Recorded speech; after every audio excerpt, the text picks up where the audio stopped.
Football দুনিয়ায় আবির্ভাব হয়েছে নতুন কাকার। না, ব্রাজিলিয়ান সুপারস্টার রিকার্ডো কাকা নয়, তার ছেলে লুকার কথা বলছি। 16 বছর বয়সী লুকার 34 সেকেন্ডের ভিডিওতে শোরগোল পড়ে গিয়েছে গোটা ফুটবল দুনিয়ায়। মিডফিল্ড জেনারেল রিকার্ডো কাকা ফুটবল দুনিয়ায় খ্যাতির চূড়ায় এখনো 42 বছর বয়সী সাবেক এই ব্রাজিলিয়ান সুপারস্টার। ফুটবল ছেড়েছেন প্রায় 7 বছর। এখনো সংবাদের শিরোনাম হন এক সময়কার এই পোস্টার বয়। তবে এবার নিজের ছেলে লুকার জন্য আলোচনায় কাকার নাম।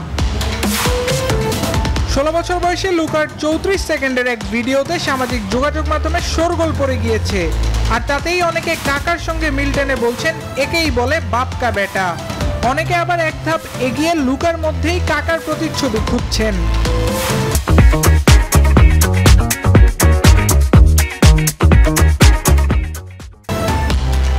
তার অবশ্য যথেষ্ট কারণও রয়েছে।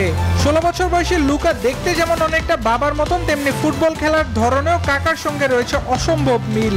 ব্রাজিলের ঘরোয়া লিগে খেলা লুকা ফুটবল পায়ে ড্রিবলিং, বল নিয়ন্ত্রণ, পাসিংয়ে ইতিমধ্যেই বিমোহিত করেছেন ফুটবল প্রেমীদের। 2007 সালে ফিফার বর্ষসেরা ফুটবলার হয়েছিলেন তৎকালীন ব্রাজিলিয়ান সুপারস্টার রিকার্ডো কাকা।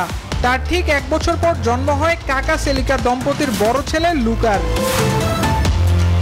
লুকার এমন অসাধারণ প্রতিভার কল্যাণে ইতিমধ্যেই বাবার খেলা সাবেক ক্লাব এসি মিলান ও সাও পাওলো এফসির নজরে এসেছেন এই ফুটবলার, এমনটি শোনা যাচ্ছে। কাকার ছেলের এমন পারফরমেন্সে হালের ক্রিস্টিয়ানো রোনালদো কিংবা মেসির ছেলের কথাও টানছেন কেউ কেউ। তারা বলছেন ফুটবলার বাবার ছেলে হবে তার মতোই। আল দাইয়ান, নিউজ 24।